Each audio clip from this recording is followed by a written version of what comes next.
This Liberty Sports Update is brought to you by Beacon Credit Union. Just kind of a first 5 game assessment. I think if I really look at it from a big picture perspective, I'm pleased with where we're at. And what I mean by that is, the 3 teams that we've lost to, they all were in that bowl game last year, and obviously they're very, very good football teams. The blessings that we've had a chance to beat 2 teams so far in 5 ball games. Those were 2 teams that were not in the bowl game.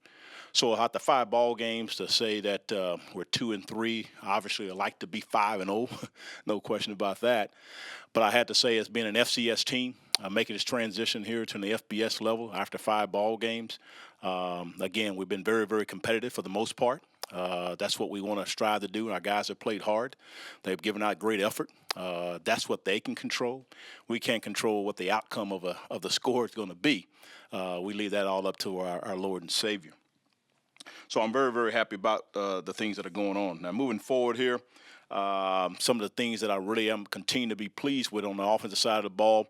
We are 20th in total offense and 488 yards. We're 7th in passing yards offense. Again, we're talking about in the country, and here we are again going FCS to FBS. We're 17th in punt return, so I'm very pleased to hear and see that our special teams is improving. Again, our punt return team, we had a great job there by Stubbs. Is having some good things happening. We also had our Aaron Parrott kicked 5 touchbacks. So that hadn't happened all this season as far as that goes on the special teams. The one thing about the defense, I know statistically you look at it, it's not the numbers that you want.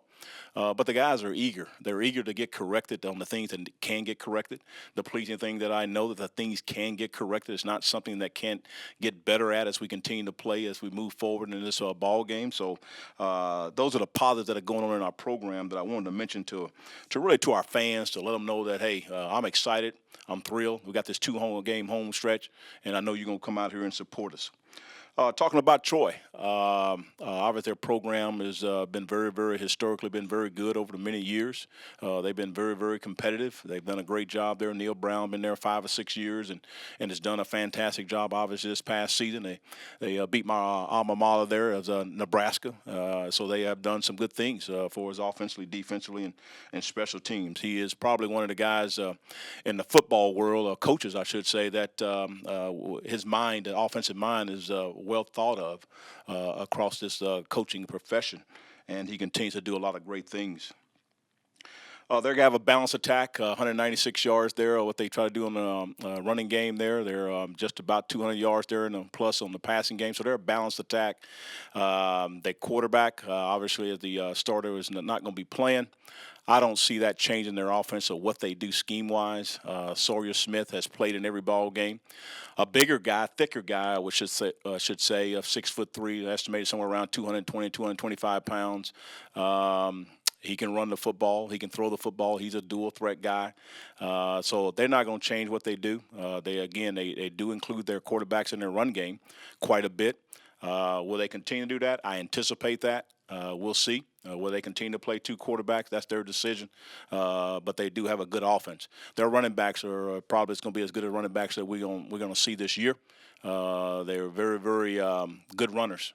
They're not tall in stature. They're both maybe in that 5'7". One's about 100 maybe 70 pounds. The other one's 5'8", 5'9". He's probably about 2'5", 210. But they keep their feet running when they go through contact, and they're very, very difficult to tackle, what I've seen on tape. So we got to make sure that we rally to the football. We got to have a lot of people around the guys when we're making tackles with those young men. The O-line is solid. The receivers, they do have solid receivers that are good height. They got good speed. Their timing is very, very good with the previous starting quarterback. So it'll be interesting to see if their timing is still good as far as that goes. Changing over to the defensive side, Vic Koenig. I do know Vic. I've had some conversations and dialogue with him over the past many years as far as a D coordinator. He was at Kansas State. He was at Clemson. We've talked at many times of different things in battles that we've gone against each other, but also just as a friend and just talking about him about football and play and from a defensive perspective. He runs a 3-4 scheme as far as what they do defensively. There are multiple fronts. They do multiple things. They do multiple schemes. And they're probably one of the better teams that have really executed to the best of their ability. They play a lot of guys. guys, so they're not afraid to play their backups in all their football games there. So they got 2 or 3 guys I think that stand out. They got a defensive tackle number 90, big guy about 6 foot, probably 320 pounds, and causes some havoc in there on the inside part of it. And then the other guy's number 47. I think his last name there is Reese. Plays all over the place. He can be anywhere from the outside. He can be on the inside. He can be at a linebacker. And he's a guy we got to count for as far as what he does and what he goes about. So he kind of makes things go. But they do have a very good defense with a lot of different people. They have 20 sacks. And so those are some things that we are aware of. Special teams, they have a explosive return guy, kickoff returner and a punt returner. We got to make sure that we gather up the things on our punt return team, our punt team and our kickoff team to make sure we keep them in check, and they do some good things in the kicking game. Injury list there, Crawford is questionable. Kentori Matthews, he's going to be questionable too. J.T. Wood is questionable. Kamani Donaldson is questionable. Alex Probert is questionable. I think the keys to the game here as we move forward for this particular game, again, I'm always going to say it because we haven't accomplished that yet, is, again, no more than having 1 out of every 20 plays where there's 20 yards on a play. And we gotta get that all corrected as we move forward. Again, we've been handling that. I think last ball game, I thought the run game was pretty good until the last 2 or 3 plays where they had the big yardage on that. Also on the defensive side of the ball, on third down conversions, if we can keep them at about 34% of the time that they convert on third down, that's what they have averaged. If we can keep them at that 34% of the time on third down, our defense, that they convert, I think we have a great chance to get off the field and then get our offense on the field. On our offensive side of the ball, we must have 2 or less sacks. That's always kind of been in our goal because we're going to throw the ball maybe 30 to 40 times a game. So if we can get 2 or less, again, with this last ball game wasn't what we wanted. Also, we can average 4 yards per carry on our rush. And when I say that, I'm not counting in when we have sacks. I'm talking specifically times when we run the football and we're averaging 4 yards a carry.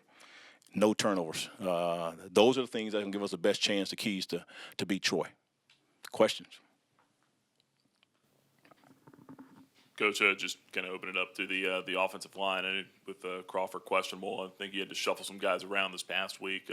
How did Coach Stam get through that, and what was your assessment of the O-line after last week? Well, I thought they did some good things. Ben Fiordelise was our guy. We put at left guard that placed Crawford. We also played a couple of other guys in there. Damian Bounds had a few snaps in there.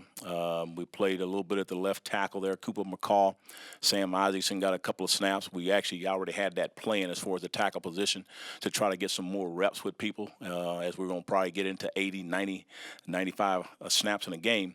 We need to also alternate some of those offensive linemen. We had that plan and to do that. So I think, again, I give a lot of credit to Mexico State. They did some things. I don't think we had a bad day. I think it was just okay. Some of us the quarterback, some of us the receiver when we having sacks as far as in this last ball game. But overall, I'm very pleased of what our offensive line has been doing this whole football season, and I think we're looking good as we move forward. You mentioned a lot of the positives from the defensive perspective. What are some of the things you want to see cleaned up from that side of the ball to make sure tackles are wrapped up and you guys are making sure assignments aren't missed?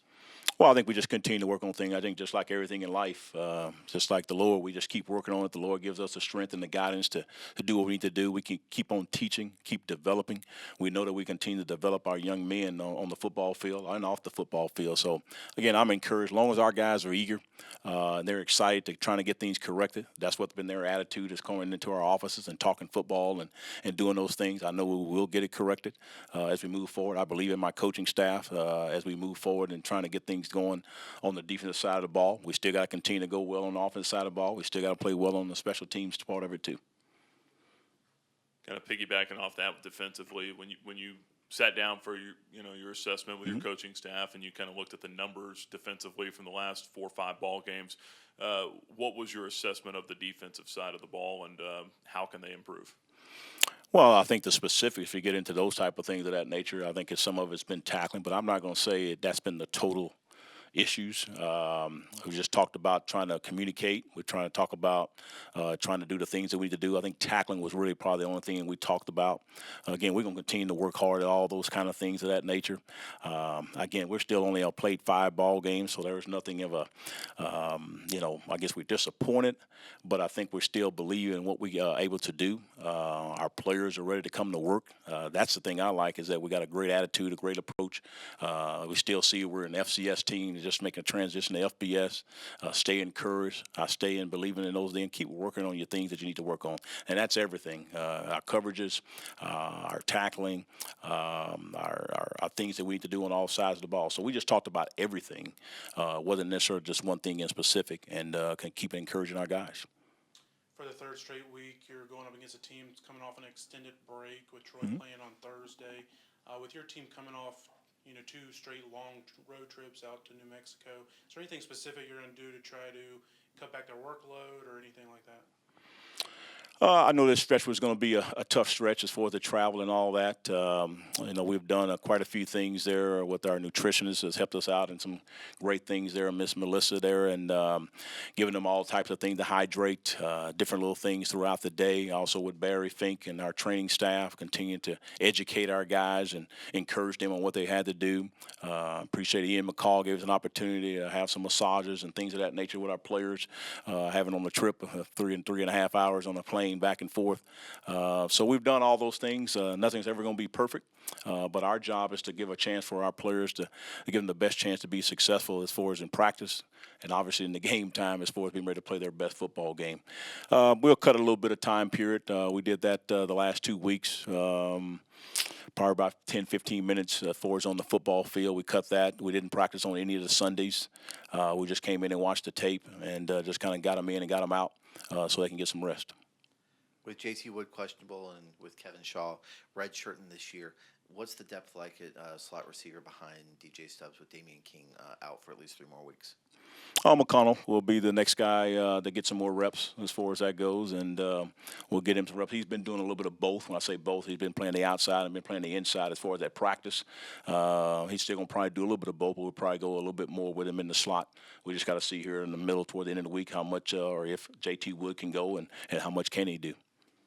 Troy looks like a team that's capable of the explosive plays on, running the ball, throwing the ball, either way.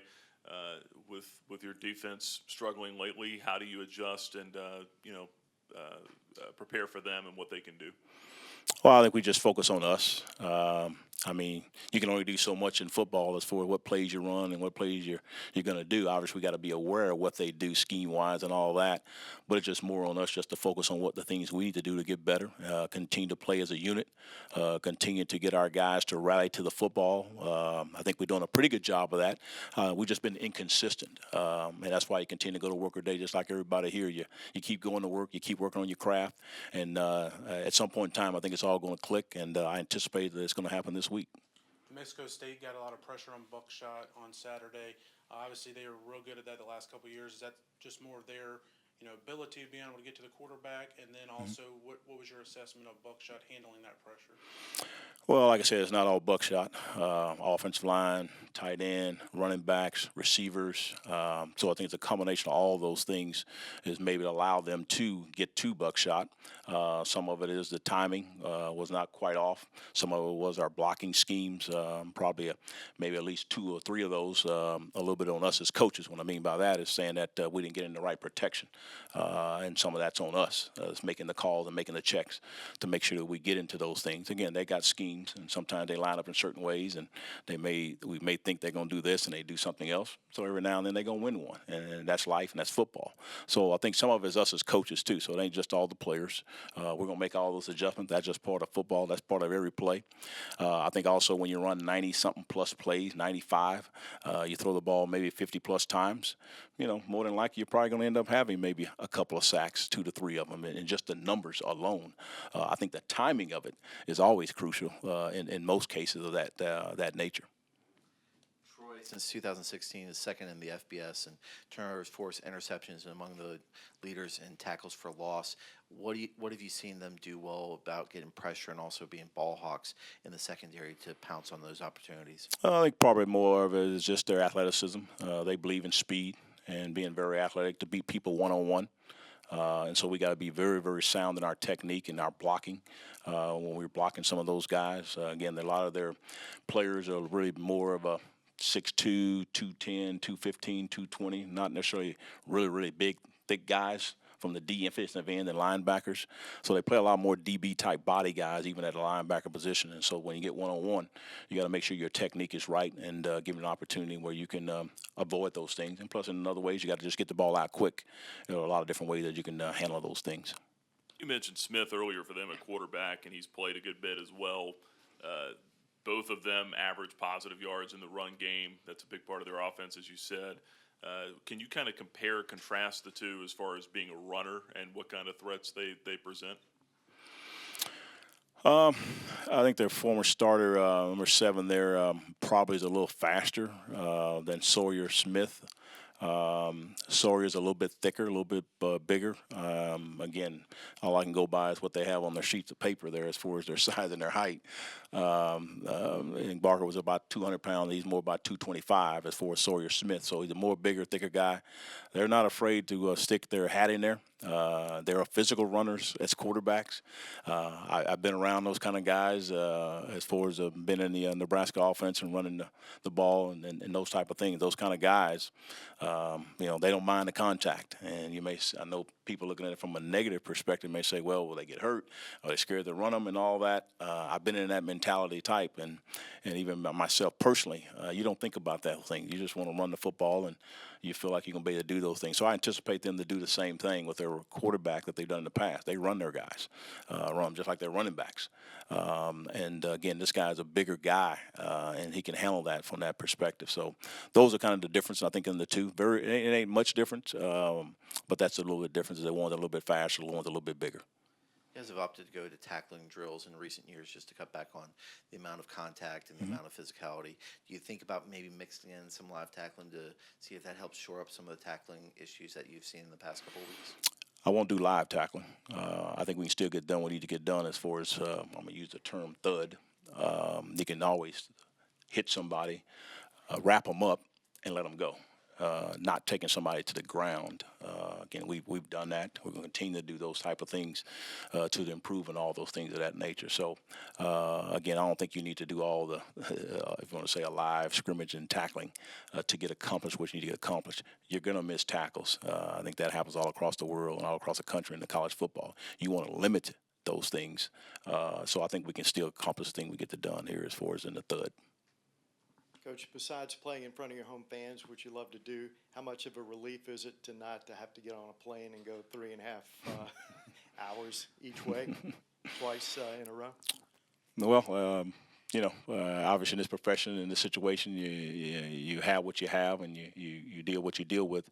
I think we're excited always. I think everybody's always excited to play at home, and again, our venue is outstanding, and it just gives you, even if you want to use the term, some use the term juice, energy, excitement. Thrilling as far as to hear our fans and excited about it and to uplift our players. So it's always good to play at home. We're excited about it. I've been praying that there won't be any rain and for our fans' sake more than us as players for that. So I'm looking forward to it, and I'm excited to play Troy. They're a good football team. I still like where we're at. We're still doing some good things. Again, we can focus on the good. We can also focus on the negative, but I like to focus on the positive, and I'm very pleased with what our football team is at and where we're going to be moving forward. With Probert and Matthews, you said they're both questionable. What do you want to see out of them this week to make you feel like that they'll be able to go on Saturday? Oh, I think by Thursday to see if I can evaluate them to see if they're ready. I guess obviously they're kind of in two different positions per se, and obviously Kentori Matthews to be able to see him be able to run, make cuts without any issues physically. But also his own psychic, mentally. Is he ready to go mentally? Then if I see him ready to go physically, then it's just a matter between us and the trainers to decide whether he's ready to go or not. And then ultimately it's going to be probably my decision. If the trainer says physically he's ready to go, now it's up to myself to say he's ready to go and help us win football games this week. Probert, he just started kicking here just a day or so ago. we're just taking it day by day. We're not going to rush him back. Again, same word of assessment. Trainers will let us know that he's structurally and fine, which he is now. Now it's just a matter of him being able to perform at a level that we think he can perform at, and then him agreeing to that. Also, his mental psychic that he's ready to play. If Probert is cleared to play, do you plan on easing him in with maybe just extra points, shorter field goals, while Aaron Parrott still handles kickoffs and the longer field goals, just as you ease in Probert? All those things are possibility. We're just going to take it here at the end of the week, make an assessment, and then what gives us the best chance to be successful and win a football game, then I'll make that decision. You talked about the home crowd and the advantage and coming out here this week. I mean, Troy's a really good opponent. I think folks understand that over the last couple of years and some of the things that they've done. But what message would you have for the fans to come out here on Saturday? Well, my message would be we need all their support to help us to continue to have the energy, which they're always going to bring to us. They are a big help to uplift our student athletes, 18 to 22 years old. They do thrive off of that, hearing their fans cheer for them. To continue to help them to move forward and believe in what they can get done, and that's a big help. And so I encourage everybody to come on out, and again, it'll be a great environment for you to come in here and cheer us on to again, I think a great chance for us to be successful.